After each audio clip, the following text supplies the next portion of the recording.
ഇടതുപക്ഷ ജനാധിപത്യ മുന്നണിയുടെ നേതൃത്വത്തിൽ CPI സംസ്ഥാന സെക്രട്ടറി ബിനോയ് വിശ്വം നയിക്കുന്ന വികസന മുന്നേറ്റ ജാഥ ആലപ്പുഴ ജില്ലയിലെത്തി. അരൂർ മണ്ഡലത്തിലായിരുന്നു ആദ്യ സ്വീകരണം.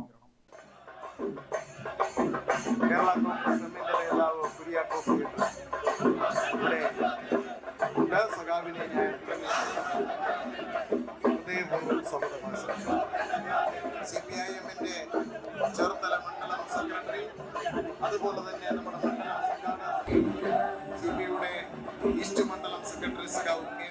നാട് വളരും ഇടതു തുടരും എന്ന മുദ്രാവാക്യമുയർത്തി ഇടതു മുന്നണി സംഘടിപ്പിച്ചിട്ടുള്ള തെക്കൻ മേഖലാ ജാഥയാണ് ആലപ്പുഴ ജില്ലയിലെത്തിയത്.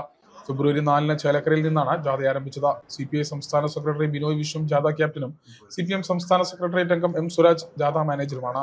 CPM കേന്ദ്ര കമ്മിറ്റി അംഗം advocate CS Sujatha, advocate P Vasantham, VT Joseph, KV Balasubramanian, PK Rajan master, Eugene Morelli, Puzhamalakkal Venugopal, A Shaju, George Augustine, CP Anwar Sadath, Johnny Cherupparambil എന്നിവരാണ് ജാഥാംഗങ്ങൾ. മാർക്കക്കടവിലെത്തിയ ജാഥയെ LDF നേതാക്കൾ ചേർന്ന് സ്വീകരിച്ചു. സ്വീകരണ സമ്മേളനത്തിൽ MK ഉത്തമൻ അധ്യക്ഷനായി.